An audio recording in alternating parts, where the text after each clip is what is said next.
आज उसको पूर्ण करेंगे। 21वें श्लोक तक हमारी चर्चा हो चुकी थी। कर्म योग का भगवान तरीका बता रहे हैं कैसे कर्म किया जाए, कर्म के बिना हम रह नहीं सकते, और उसके लिए हमें कैसे कर्म करने चाहिए, आसक्ति रहित करने चाहिए। और जो आसक्ति के साथ कर रहा है उसमें हमें विघ्न नहीं डालना चाहिए, पहले सकाम करते हुए उसको निष्काम में ले जाना चाहिए, बल्कि अपने चरित्र से, अपने कर्म से हमें उसे दिखाना चाहिए, न कि वाचा शक्ति से बोल के कि हम करके दिखाएं उसको। ये न रोके कि भाई कर्म करने में क्या रखा है, तुम क्या करोगे कर्म करके, बिना कर्म के ही भगवान को प्राप्त किया जा सकता है, संन्यास आश्रम सबसे बढ़िया होता है। जबकि भगवान ने बताया कि सन्यासी भी कर्म के बिना नहीं रह सकता, अपने जीवन के लिए उसको अपने कुछ कर्म तो करने ही पड़ेंगे। इसलिए कर्म करना कर्म नहीं करने से अच्छा है। और कौन सा कर्म करना, कैसे करना, इसकी विधि कर्म योग में भगवान बता रहे हैं। तो उन्होंने पिछली बार में 21वें श्लोक तक ही बताया कि राजा जनक का उदाहरण लिया और स्वयं का भी उदाहरण लिया कि मेरे लिए कुछ भी करने की जरूरत नहीं है, मेरे पास सब कुछ है, लेकिन फिर भी मैं कर्म करता हूं, इसलिए लोक कल्याण के लिए, लोक संग्रह के लिए, सबको दिखाने के लिए कि ऐसे आपको कर्म करने चाहिए। अगर भगवान कृष्ण जी कर्म नहीं कर रहे होते तो आज हम चर्चा क्यों करते, राम जी के कर्म की हम रामचरितमानस क्यों पढ़ रहे हो। तो भगवान ने भी यहाँ आके जब साकार रूप में, सगुण रूप में जन्म लिया है, अवतरण लिया, तो कर्म करने के लिए हमारे लिए लिया। भगवान के जो उद्देश्य, जैसे आज श्लोक में आता है कि जो धर्म की हानि होती है उसके लिए आते हैं, तो धर्म की हानि के लिए तो आती है, दूसरा हमें कैसे कर्म करने चाहिए इसलिए भी आते हैं। भगवान के आने के कई उद्देश्य है। एक तो जब अधर्मी बढ़ जाते हैं वो तो दिखाई नहीं रहा है बंदे के, जब अधर्मी बढ़े। दूसरा आते हैं कि कैसे कर्म करें, अपने कर्म करके बताने के लिए। तीसरा भक्तों के लिए आते हैं, भक्तों से मिलने आते हैं भगवान। तीन कारण मुख्य हैं भगवान के आने के। तो भगवान ये करके बता रहे हैं कि देखो मैं ऐसे कर्म क्यों करता हूं। 22, 23, 24, आज 43 श्लोक तक है, तो 22 श्लोक आज हमें करने हैं। तो 22, 23, 24। हरे कृष्णा। हरे कृष्णा। न मे पार्थास्ति कर्तव्यम् त्रिषु लोकेषु किञ्चन नान्यं वाप्तव्यं वर्त एव च कर्मणि यदि यन्न वर्तेयं जातु कर्मण्यतन्त्रितः मम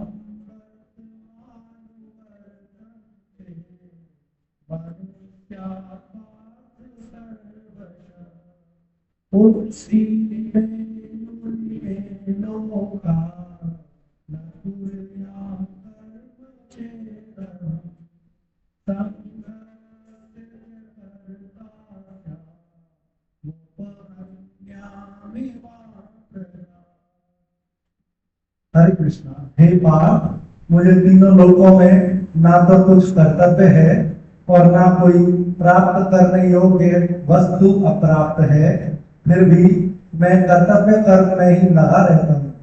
क्योंकि हे पार्थ, अगर मैं किसी समय सावधान होकर कर्तव्य कर्म ना करूं तो बड़ी हानि हो जाए, क्योंकि मनुष्य सब प्रकार से मेरे ही मार्ग का अनुसरण करते हैं। यदि मैं कर्म ना करूं तो ये सब मनुष्य नष्ट भ्रष्ट हो जाएं और मैं वर्ण संकरता को करने वाला हूँ तथा इस समस्त प्रजा को नष्ट करने वाला बनूं। हरे कृष्ण। हरे कृष्णा। कितना बढ़िया श्लोक वाचन किया था। ऐसा लग रहा था कि इस मन से, वाणी से, हृदय से, सब तरह से आप उसमें समा गए। जो आनंद आता है जो मन से करने में आता है, जो अंदर से उसमें डूब गए थे, ऐसा लगा इस श्लोक में। सबको भी महसूस हो रहा था, आनंद आ रहा था। तो प्रैक्टिस करें। ऐसा कुछ नहीं है कि मुकेश जी ने कहीं अलग से सीखा हो, पर मुकेश जी को जहां तक मैं जानता हूँ वो बहुत सालों से, बहुत सालों से गीता जी से जुड़े हुए हैं। इनके भाई है वो हमारे साथ क्लास में रहते हैं, योगराज जी, वो हमारी क्लास में धीरे चंद लगी, और दोनों संगीत में भी है, भजन में भी बहुत मास्टर है। और पति पत्नी, उनकी भी पत्नी क्योंकि वो यहाँ कोटा भी आ चुके आए थे पिछली बार। तो पूरा परिवार जो है भक्ति में लीन है और इतने सरल है, महसूस ही नहीं होता कि ये एक बड़े पद पे विराजमान हो। बेटा इनका IIT के लिए यहाँ आया हुआ है, पत्नी बयाना में नौकरी कर रही है, और फिर भी देखो टाइम से क्लास में आते हैं। हमारे सब कुछ यहाँ होते हुए, सब कुछ सही होते हुए भी हम क्लास से किसी भी तरह 9, साढ़े 9, 10 बजे टाइम हो जाए तो 9 बजे हो गया तो अपन तो 10 बजे चलेंगे, शक्ल दिखानी है वहां पर। ये जो बात हो रही थी कि कृष्ण भगवान कह रहे हैं कि मेरा ही अनुसरण करते हैं, तो इसी तरह साधक भी है। जैसे मुकेश जी का उदाहरण लिया है, ऐसे साधक को भी भगवान ये कहना चाह रहे हैं कि उसको भी इसी तरह कार्य करना है। आप गीता जी में आ चुके हैं तो आपको देख के ऐसा लगे कि ये गीता जी पढ़ रहे हैं, और गीता जी पढ़ने के बाद से तो पहले ही अच्छे थे। अब तो बात बात में टोकते हैं, तूने गीता नहीं पढ़ी, फिर क्या सीखा गीता पढ़ाकर? मतलब मुंह से नहीं बोलना, आपने कर्मों से बोलना है। भगवान ने गीता का ज्ञान दिया तो बाद में, अपने कर्म तो पहले किए। गीता जी कितने साल के हो गए थे भगवान? 80 साल के हो गए थे ना, तब बोलिए। उससे पहले तो जीवन जी के बताया, और तब बोलिए जब अर्जुन को जरूरत थी, हमारे लिए भी। उससे पहले भी उनके जीवन पे कोई आक्षेप नहीं है, योगेश्वर है, आखिर तक जीवन जी के बताया। तो आज स्वामी जी भी कह रहे थे कि मैं कहीं भी लगा दो, आज के सत्संग में था, मैं ऐसी चीज है इसको कहीं भी लगा दो लग जाता है। मैं धनी, मैं ज्ञानी, मैं पवित्र, मैं निर्धन, निर्धन में भी, मैं दरिद्री, उसमें भी मैं लगा हूं। हालांकि वो घमंड वाला नहीं, लेकिन मैं तो आ गया ना उसमें भी। ये बड़ी मुश्किल से छूटता है। जो आज भी चर्चा में आया था, आएगा या पहले जब ग्रंथि की चर्चा होती है ना कि अहम इतना सूक्ष्म है, बहुत सूक्ष्म है, यही हमारे बीच में जड़ और चेतन में भगवान और हमारे बीच में है अहम में। तो उसको भगवान इतने बड़े अवतारी के रूप में भगवान होके भी हर काम, छोटे से छोटा काम नहीं कर रहे। बर्तन साफ कर रहे, राष्ट्र यज्ञ किया था ना युधिष्ठिर में, क्या काम किया था भगवान ने? पत्थर उठाने का काम किया। और एक हमें जरा से काम के लिए बड़ी दिक्कत आ जाती है, सबके बीच में नहीं करेंगे। स्वामी जी ने आज सत्संग में बहुत अच्छी बात की कि आपका मैं गल रहा है, आपकी ममता अहंता छूट रही है, इसका पता कैसे लगे? तो एक बहुत अच्छी बात की कि कोई आपका अपमान कर दे तो आपको बहुत खुशी है, तो वाह भगवान, परीक्षा लेने भेजा। और आपकी वाहवाही हो रही है तो दुखी हो जाओ, आप परेशान हो जाओ। आपका धन किसी काम में लग गया, किसी काम में लग गया, किसी कारण से भी लगाओ, आप खुश हो जाओ। अरे भगवान, ये धन किसी के काम आया, ये नहीं कि ये तो दान लेने आ गए, रसीद काटने आ गए। रसीद काटने से पहले उन तक पहुंच जाए, अगर लगता है, उचित लगता है तो। क्योंकि रसीद काटने में कई बार कई भ्रांतियां भी हैं, उसका दुरुपयोग भी है। लेकिन 4 दान ऐसे हैं जिसमें पात्र का ध्यान नहीं रखना चाहिए। कौन कौन से? 4 दान ऐसे हैं उसमें पात्र का ध्यान नहीं रखना चाहिए। और में पात्र का, जैसे रसीद काटने की बात नहीं कि धन कहां जाएगा, कथा कर रहे थे, कथा वाचक क्या है, ये कहीं मजे के लिए तो नहीं हो रहा है। तो 4 दान, पहला दान अन्नदान, जल दान, वस्त्र दान और औषधि दान। इस 4 में पात्र का ध्यान नहीं रखना चाहिए। किसी को भी जरूरत हो आप दो। विद्यादान इन 4 में नहीं है। विद्यादान आज 4 में जो है वो शास्त्रों में 4 के लिए लिखा है। अधिकारी होना चाहिए विद्यालय को। इसमें तो कोई अधिकारी पात्र है नहीं। 4 तो जरूरत है ना, पीने का पानी भी चाहिए, भोजन भी चाहिए, वस्त्र भी चाहिए, और बीमार हो गया तो औषधि भी चाहिए। बिना विद्यादान के भी ज्ञान हो सकता है कि नहीं? स्वामी जी को भी लाभ नहीं पड़े, मिल गया ना क्या? तुमने भी कोई पढ़ाई नहीं करी थी, सारे ज्ञान आ गए, उसकी व्यवस्था तो भगवान कर देंगे विद्या की। हरे कृष्ण, भगवान कह रहे हैं कि मुझे 3 लोगों में पाठ शब्द का इस्तेमाल किया, यानी कि फिर प्रेम उमड़ रहा है भगवान। जब भी पाठ या कुंती नंदन कहते हैं तो एक अपनापन दिखाने के लिए, हे पाठ मुझे तीन लोगों में न तो कुछ कर्तव्य और न कोई प्राप्त करने योग्य वस्तु अप्राप्त है, यानी कि उनके पास सब कुछ है, कोई भी ऐसी चीज नहीं है जो तीनों लोगों में न हो, उन्हें उनकी जरूरत है, फिर भी मैं कर्तव्य कर्म में ही लगा रहता हूँ। तो इसमें भगवान हमें शिक्षा दे रहे हैं कि कर्तव्य कर्म ही तुझे करने हैं। और कर्तव्य कर्म क्या है? अपने परिवार को पालना, अपना जो काम करना है जो भगवान ने दिया है वो आपका उस समय कर्तव्य कर्म है। जैसे विद्यार्थी का क्या है, जब वो पढ़ाई कर रहा है, आईआईटी कोचिंग हमारे बच्चे आ रहे हैं, वो अपनी पढ़ाई करें, माँ बाप का क्या है, उनकी फीस देते रहे। गृहिणी का काम क्या है कि घर की संभाल करे। यहाँ पर साधक का क्या काम है कि सुने। आचार्य का काम है कि वो उचित अपनी तरफ से पूछने के जो लिखा है, जो चीज दायित्व सौंपा गया वो कहे। तो हर जगह आपका कर्तव्य कर्म निर्धारित है। और वो पिछली बार की कक्षा में कहा था कि आपके नाक से दिया हुआ है, आप जिस लायक को उसके लायक दिया भगवान ने। हर कोई प्रधानमंत्री नहीं बन सकता, हर कोई सेनापति नहीं बन सकता, हर कोई बहुत बड़ा व्यापारी नहीं बन सकता, फैक्ट्री मालिक नहीं बन सकता, पर जो दिया है आपको लिए झाड़ू लगाने का काम दिया है और आपने उसको ईमानदारी से करा तो उसी से भगवान मिल जाएंगे।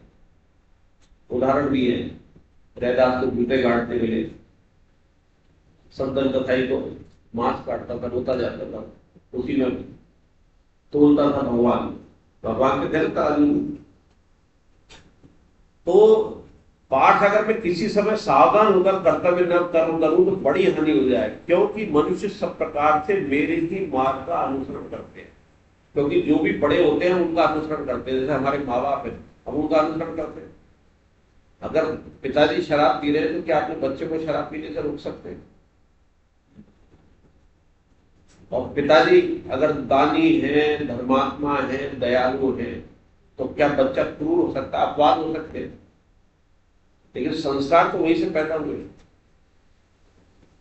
तो मनुष्य सब प्रकार से मेरे ही मार्ग का अनुसरण करते हैं। इसमें दो शब्द आते हैं, एक अनुसरण और एक अनुकरण। अनुकरण तो हम क्या करते हैं, कॉपी करते हैं किसी की, जैसे अमिताभ बच्चन की कॉपी कर ली, किसी की जॉब की कर ली, कोई आर्टिस्ट की कर ली, कॉपी कर ली। अनुसरण जो उन्होंने कहा है, जो जीवन में करके दिखाया है, उसको करना अनुसरण है। तो भगवान जो जो कर रहे हैं वो हमें करना है, या जो कहा है। भगवान की बात मानने से ज्यादा भगवान ने जो करा है वो ज्यादा उपयोगी है, जो कहा है। क्योंकि जो करा है उसमें पकड़ नहीं सकते कि उसमें उस समय उनके करने की क्या कारण था। अब खाली यही मान लिया जाए कि वो भाई युद्ध करा रहे थे, उन्होंने जबरदस्ती युद्ध थोपा, तो क्या जबरदस्ती थोपा? कितनी बार कोशिश की, 5 गांव मांगने चले गए, भगवान ने तो नहीं थोपा था युद्ध। लेकिन जब करा है धर्म युद्ध तो धर्म युद्ध की तरह ही उन्होंने उसको करवाया। यदि मैं कर्म न करूं तो ये सब मनुष्य नष्ट भ्रष्ट हो जाएं और मैं वर्ण संकरता को करने वाला हूं तथा इस समस्त प्रजा को नष्ट करने वाला बनूं। तो जो पहले अध्याय में अर्जुन विषाद योग में अर्जुन ने जो कई सवाल दागे थे, कई चीजें कहता गया था, उसको धीरे धीरे भगवान जवाब देते आ रहे। घोर कर्म का जवाब दे दिया कि घोर कर्म क्यों कर्म, कहा था मैं घोर कर्म इसको मालूम थे, भिक्षा भी मांग लू। तो वर्ण संकरता का अर्जुन ने कहा था कि स्त्रियां दूषित हो जाएंगे अगर ये सब जने मर जाएंगे। मरे तो फिर भी क्या स्त्री दूषित हो गई? नहीं मैडम। यहां पे वर्ण संकरता का कहा था कि वर्ण संकरता आ जाएगी। कैसे? स्त्रियां दूषित हो जाएंगी, यानी कि वो जब विधवा हो जाएंगी, उनके पति नहीं रहेंगे, तो वो अपने स्त्रीत्व से च्युत हो जाएंगे। ये बस क्या अर्जुन के मन में शंका थी। तो स्त्रियां अपनी स्थिति से च्युत हो जाएंगी, च्युत मतलब गिर जाएंगी, तो वर्ण संकरता आएगी। भगवान यह क्या कह रहे हैं कि कर्मों में परमात्मा प्राप्ति कर्मों और मैं वर्ण संकरता को करने वाला हूं। क्यों? क्योंकि मैं कर्म न करूं, अकर्ण में हो जाऊं, तो सब जब ने अपने अपने कर्म से च्युत हो जाएंगे, जो कर्तव्य कर्म है, और च्युत होते ही उनके अंदर वर्ण संकरता आ जाएगी, सारे दुख आने लग जाएंगे। और असली वर्ण संकरता जो स्वामी जी कहते हैं ये है कि परमात्मा से विमुख होना ही वर्ण संकरता है। अगर हमने अपने को शरीर माना और संसार को ही अपना माना तो यही वर्ण संकरता है। आप जिस वर्ण के हो उससे दूसरे वर्ण से जब आप संबंध बनाओगे तो वर्ण संकर होगा। वर्ण संकर होगा। हमारा वर्ण क्या है? वाह, बहुत ऊंची बात कही है मुकेश जी ने, बहुत गहराई वाली है जो अपनी चर्चा चल रही है उसमें बिल्कुल सटीक बैठती है कि वर्ण संकर का संकर मतलब क्या होता है? हाइब्रिड। अपनी भाषा में आप जिस वर्ण के हो उससे दूर चले जाओ तो आप क्या हो जाओगे? हाइब्रिड। तो हम अभी लौकिक दृष्टि से ही मानते हैं कि ब्राह्मण ब्राह्मण है, उसने दूसरी जाति से शादी कर ली तो वो वर्ण संकरता हो गई। मुकेश जी ने बहुत परमार्थिक अलौकिक बात कह दी कि हमारा वर्ण तो ब्राह्मण, ये शरीर का वर्ण है, हमारा स्वयं का वर्ण क्या है? ये बात कही है आपने, बहुत गहरी बात कही। हमारा वर्ण क्या है? हम किसके हैं? संसार के हैं, शरीर के हैं, हम भगवान के हैं। तो हम भगवान से दूर हो गए, संसार में लग गए शरीर खातिर, और संसार के हो गए तो वर्ण संकर हो गया। उसी बात को उन्होंने और गहराई से उदाहरण के रूप में कह दिया, जैसे कि संसार के सम्मुख होना वर्ण संकरता है, परमात्मा से विमुख होना वर्ण संकरता है। क्यों? क्योंकि हमारा वर्ण परमात्मा है, हमने उसको छोड़ दिया तो वर्ण संकरता आ गई। ये बहुत इंपॉर्टेंट लाइन है, मिलेगी नहीं कहीं जो आज उदाहरण के रूप में आएगी, किताब में नहीं लिखी है। किताब में ये लिखी है कि परमात्मा से विमुख होना वर्ण संकरता है। और मुकेश जी ने कहा कि हमारा वर्ण परमात्मा वाला है, शरीर का वर्ण संसार वाला है। तो शरीर तो संसार में रहेगा, उसे करने दो अपने काम, आगे भी आएगा। प्रकृति के कार्य होते हैं, प्रकृति का ये शरीर हिस्सा है। आप तो निर्विकार हो, अक्रिय हो, आत्मा कोई कर्म नहीं कर, शरीर करता है, इंद्रियां करती है, कर्म करते हैं, और हमारा क्यों भोक्ता बन जाता है? क्योंकि हम उसके भोक्ता बन जाते हैं। संतोष जी लाइन में बहुत अच्छा कहते हैं कि जो भोक्ता बनता है उसी का भोक्ता बनता है। भोग किया है, मजे किए हैं। तो आज बार बार सत्संग किया जाती है कि आप जितना अपने जितना चाहोगे कि कुटुंबियों में मजे लूं, पैसे में मजे लूं, पद में मजे लूं, उतना ही भोक्ता बने। जिसका जितना बड़ा कुटुंब उतना बड़ा भोक्ता, जितना ज्यादा पैसा उतना बड़ा भरता, जितना मान उतना ही अपमान। जिसका कोई मान नहीं है, चुपचाप पड़ा हुआ है, एक छोटा सा काम कर रहा है, उसका क्या अपमान होगा?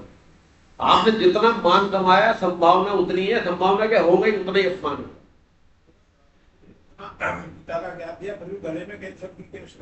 ये बहुत गहरी बात है, ये सवाल फिर अलग है। इसके दो उसके उत्तर हैं। पहला, प्रारब्ध। ये उदाहरण के लिए प्रारब्ध हर किसी को भुगतना पड़ता है। माधव दास जी का भी उदाहरण है। माधव दास जी को जब अतिसार हुआ, बहुत ज्यादा उल्टी दर्द हो गई, बेहोश होकर समुद्र किनारे जगन्नाथपुरी रहते, तो बेहोश हो गए, पानी भी नहीं पी पा रहे, तो भगवान जल की व्यवस्था कर रहे हैं, उसके लेटरिन बाथरूम साफ कर रहे हैं, तो माधव दास जी रोने लग गए पहचान के, क्या आप मुझे मुक्ति क्यों नहीं दिला सकते? दिला देने तो एक काम कर रहे हैं, बोले तेरा प्रारब्ध भोगने में मदद कर सकता हूं, पर प्रारब्ध तुझे भुगत, मदद कर रहे थे उसको, वो प्रारब्ध एक कारण। दूसरा, ये संत लोग दूसरों की समस्या भी ले लेते हैं। हाँ, बीमार पड़ते हैं 15 दिन के, हाँ पढ़ते हैं, वो सबकी ले लेते हैं। जगन्नाथपुरी वाला, जगन्नाथपुरी की बात चल रही है, तो भगवान बीमार इसीलिए पढ़ते हैं कि वो सारी समस्या हमारी लिखते हैं। दो कारण है। जैसे सेठ जी का भी उदाहरण है, किताब में भी लिखा है शायद कहीं, कि सेठ जी को सिफिलिस थी। क्या हो सकती है सिफिलिस? क्या होती थी? एसटीडी रोग, जो आजकल का एड्स से मान लो, उस समय की सिफिलिस थी। सेठ जी को सिफिलिस नहीं थी, लेकिन उनके एक दोस्त थे हनुमान पोद्दार जी, उनका नाम भी हनुमान था, उनको सिफिलिस थी और बहुत तड़पते थे।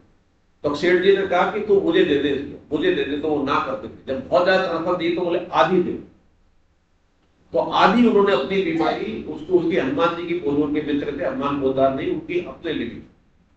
ये व्यवस्था बहुत ऊंचे स्तर पर हो सकती है। जैसे उदाहरण दिया था कि हनुमान पोद्दार जी ने गुरु बन के राधे बाबा को ज्ञान दिया, गुरु बने थे।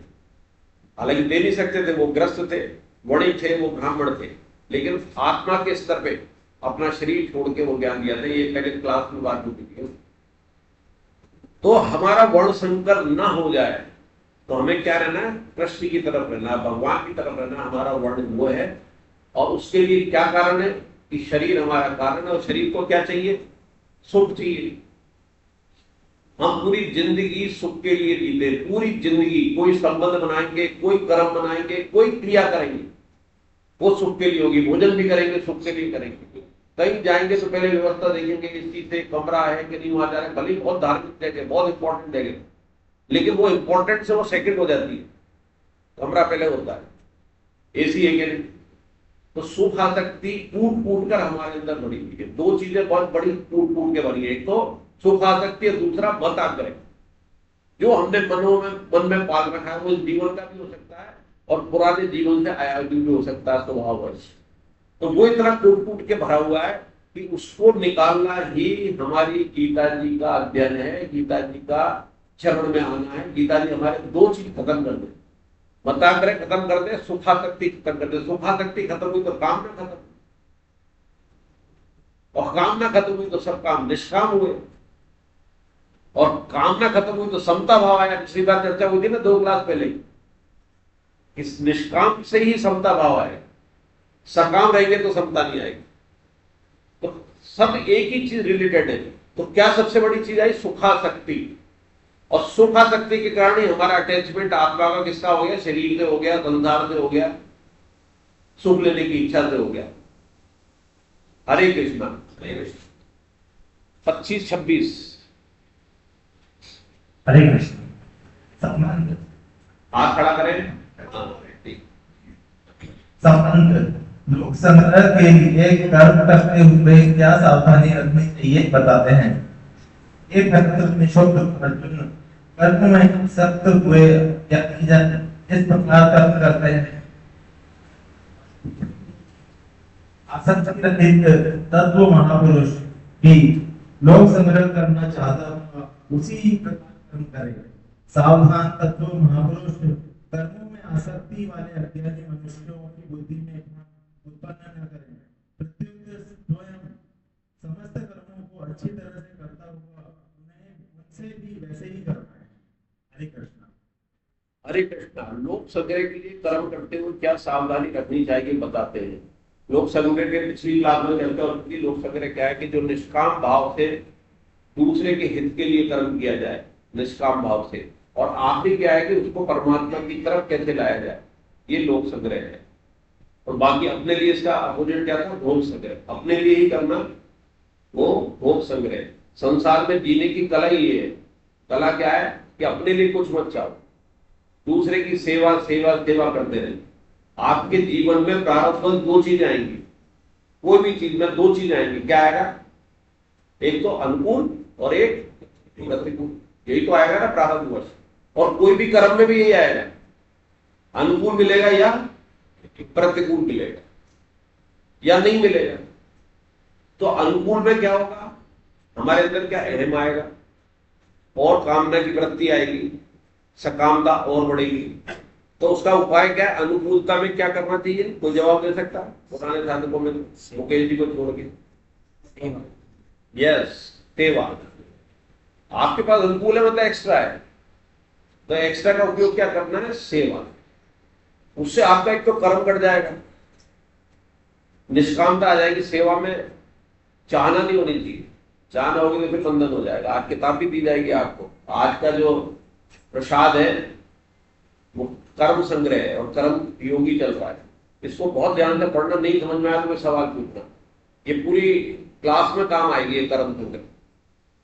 और मुकेश जी की तरफ से आज, और किताब जो है आपको कितना अतुल्य पैसा लगता है प्रसाद में, एवरेज पिछली बार 700 रुपए आप देते रहते, आपकी व्यवस्था कर देंगे। महंगी भी आएगी तो भी, कभी कम की भी आएगी।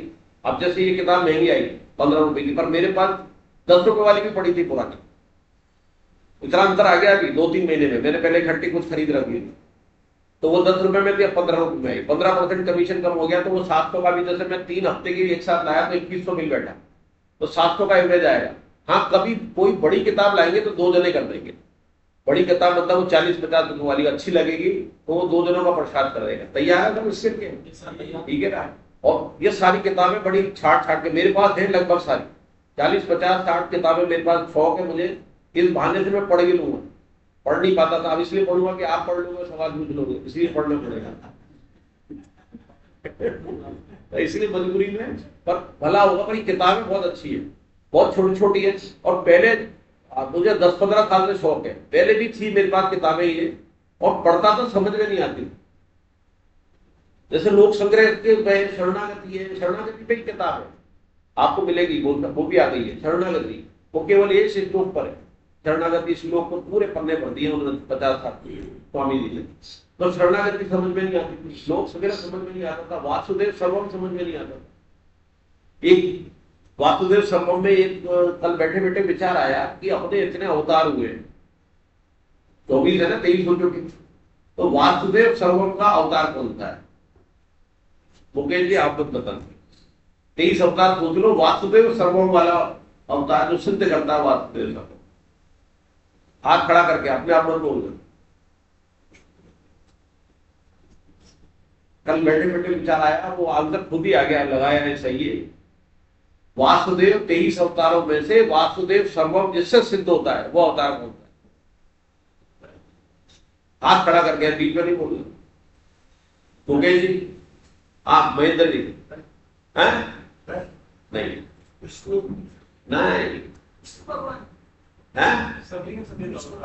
हैं? अब मैं बोलूंगा तो आपको लगेगा।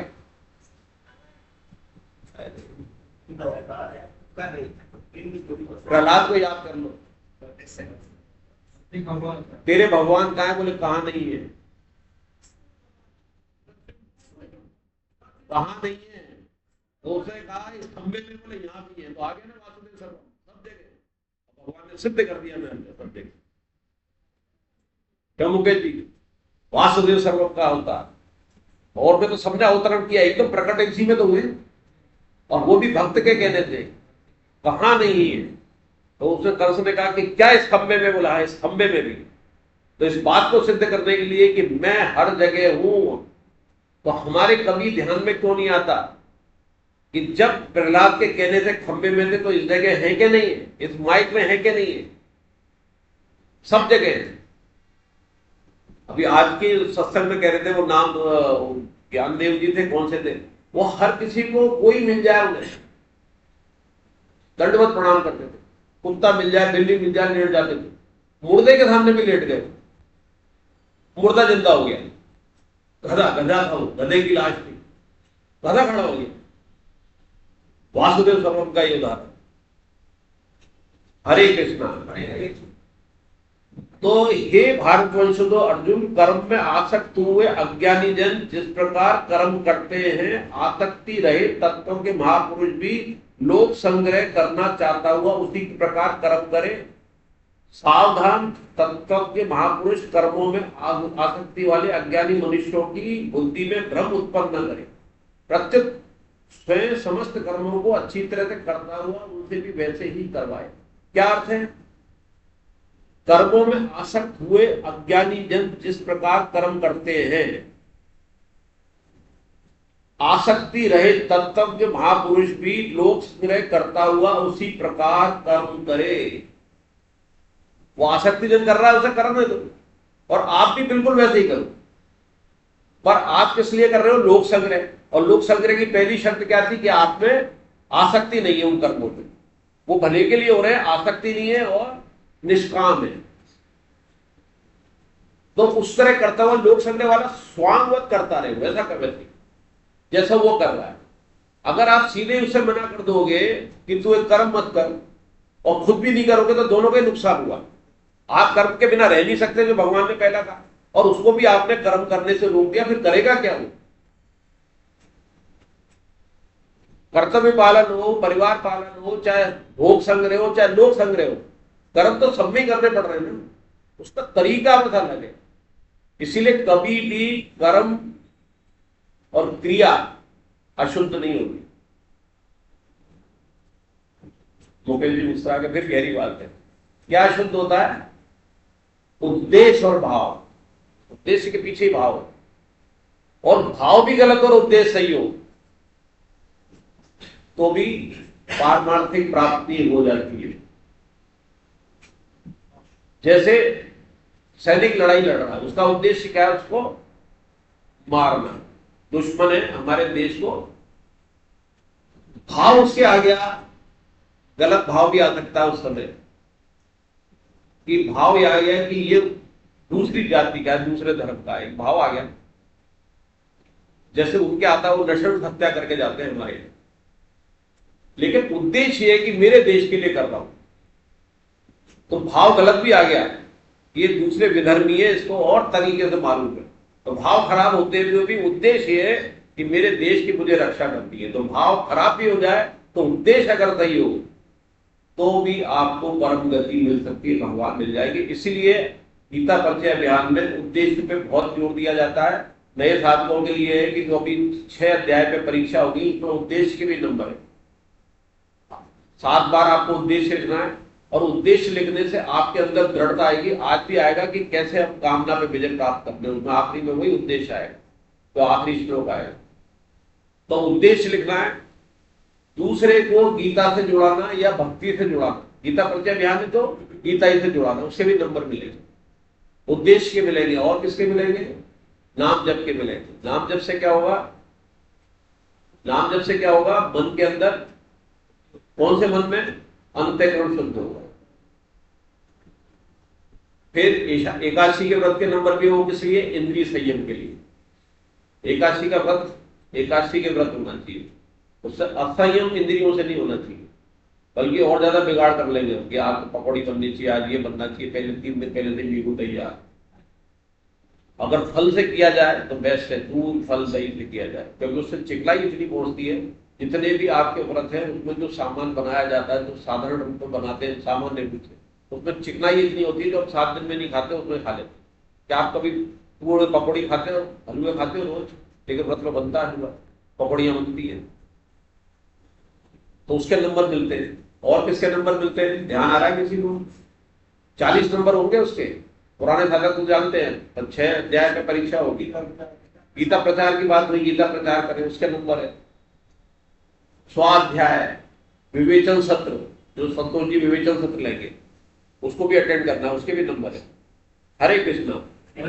अब भगवान क्या कह रहे हैं कि सावधान। सावधान किसको कर रहे हैं? तत्व महापुरुष। इसमें सावधानी हमारे लिए भी, क्योंकि अब हम गीता साधक हो चुके हैं, तो हम ये अलाप में नहीं लग जाए, कह रहे तेरे को क्या रखा है, तुम्हें करने में क्या रखा है, तू गीता जी पढ़ा कर और अच्छे कर्म करा कर, ये करा कर। अब उसके समझ में नहीं आएगा कि अच्छे कर्म होते क्या है। आपने तो पढ़ के भी नहीं समझा कि अच्छे कर्म तो अपने कर्म कर रहा है, तो यहां तक कि झाड़ू लगाने की बात हो गई, तो भी अच्छा कर्म है तो उसको करने दो ना। अब झाड़ू लगाते लगाते लगाते लगाते धीरे धीरे उसको ही बताओ यार कितनी बढ़िया झाड़ू लगाता, बहुत अच्छी झाड़ू लगाता। इससे क्या होता है कि मालिक खुश होता है? नहीं, मालिक खुश करने के लिए नहीं करनी है, धीरे धीरे उसके अंदर समझा सकते हैं। अपना असली मालिक तो वो है परमात्मा, उसने काम दिया, उसको ही खुशी के लिए झाड़ू लगा रहे।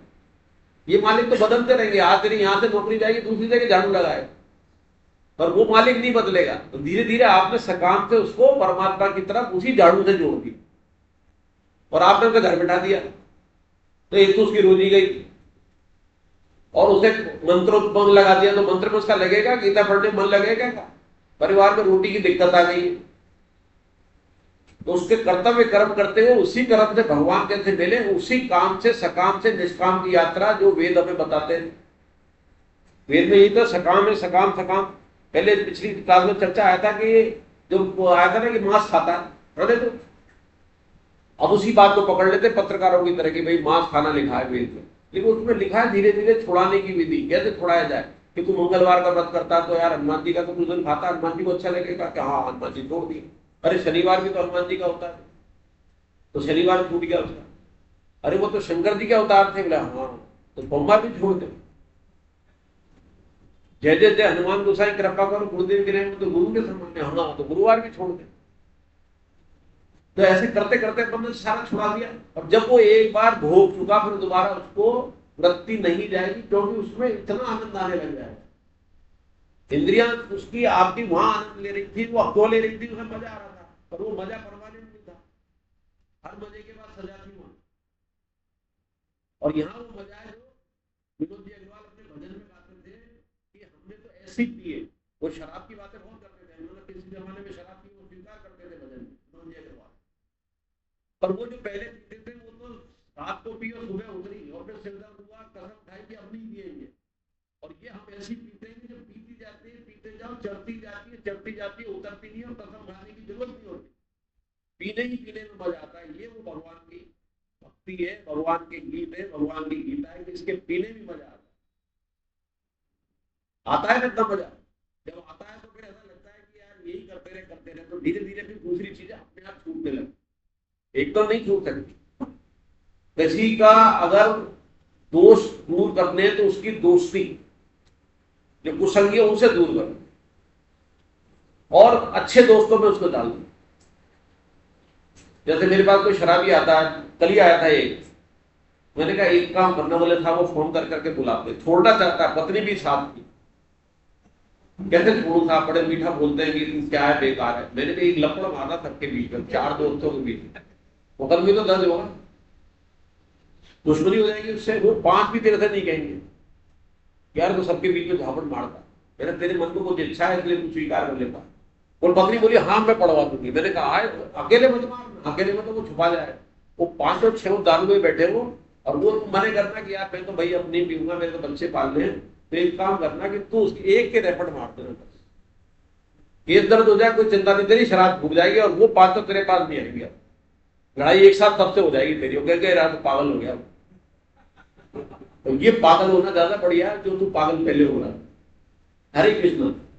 तो सावधान तत्वों के महापुरुष, सावधान तत्वों के महापुरुष सावधान के साथ कह रहे हैं कि सावधानी है, कर्मों में आसक्ति वाले अज्ञानी मनुष्यों की बुद्धि में भ्रम उत्पन्न न करें।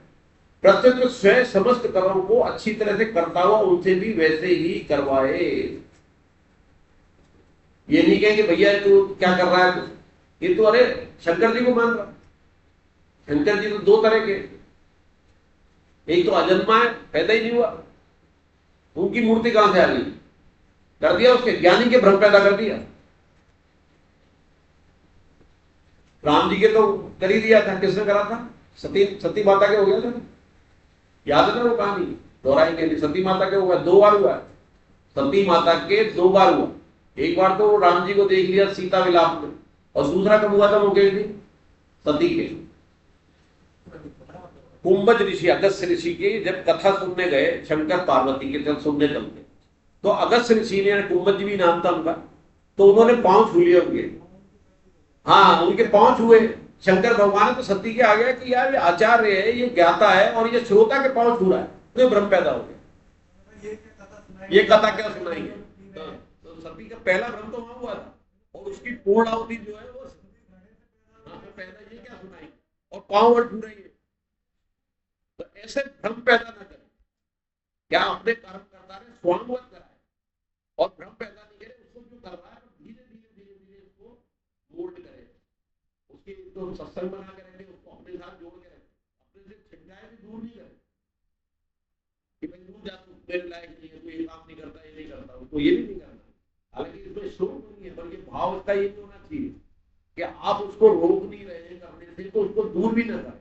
आपके सत्संग के प्रभाव से उसके अंदर निष्कामता आ जाएगी, सकाम कर्म में भी निष्कामता आ जाएगी और कर्म भी उसके सुधरने लग जाएंगे। बिगड़े कहां से थे, कुसंग से बिगड़े थे, तो आपने कुसंग दूर करा और सत्संग उसको दिया। सत्संग कई तरह से हो सकता है, आप किताब पढ़ने के लिए कह सकते हैं, आजकल तो मोबाइल का जमाना आ गया, यूट्यूब पर देख यार ये भजन बहुत बढ़िया आ रहे हैं आजकल, तो ये सुन ले। आजकल गीता की उसमें बहुत अच्छी आ रही है, ये विनोद अग्रवाल जी के भजन सुन ले, कोई अच्छे गायक के भजन सुन ले। रात को बहुत टीवी देखते हैं, महिलाएं तो बहुत अक्सर देखती है ना, अपनी वाली नहीं देखती होंगी यहाँ वाली, पर रात में जो महिलाओं का देखने का कारण ही हुआ, वो 2-4 सीरियल ऐसे चलाए कि 9-10 बजे से लेके 12 बजे तक उसके लगातार देखेंगे, अब वो होने वाला, अब ये होने वाला, और हमारी संस्कृति को दूषित करने के लिए थे, जिसकी हम कल्पना ही कर सकते थे, वो चीज वहां दिखा रहे हैं। एक वो आता बिग बॉस, उसके अंदर गालियां देते हैं, तो ताज्जुब करना भी नहीं चाहिए, गालियां सुनने के बैठे हो, गालियां अच्छी लग रही है तुम्हें, बच्चा साथ में बैठा हुआ है, ये कुसंग हो गया। तो कभी ऐसा हो तो आप थोड़ी देर के लिए बैठ जाओ, एकदम पहले दिन ही करोगे, गीता क्या पढ़ने लग गए तुमने, हमारा सीरियल बंद करा दिया, तो हो सकता है आपकी गीता क्लास में भी अवरोध पैदा होने लग जाए, तो आप थोड़ी देर बैठो उनके साथ और देखते नहीं राम राम ऐसी गाली बता है, अरे बेटा है या पोता है कि ये भी बकेगा, फिर बाद में तुम्हें भी बकेगा ये। तो उनके दिमाग में डालो कि ये जो देख रहा है सुन रहा है ये तेरे ऊपर भी आएगी। स्वांग मत करो एकदम नहीं रोको। जब सेठ जी का उदाहरण दिया है, सेठ जी जुआ खेलते थे, चौपड़ खेलते थे, चौपड़ तो जुआ ही होता है, उनके साथ जुआ खेलते थे जिनको गीता जी पढ़ानी है, भगवान का ज्ञान देना है, और फिर उसको धीरे धीरे समझाते थे उनके साथ खेलते खेलते। तो सेठ जी तो बिगड़ नहीं सकते ना, पर उनको सुधार सकते हैं उनके साथ बैठ के, वही हम कर सकते हैं। तो अच्छी तरह से उनसे वैसे ही करवाए।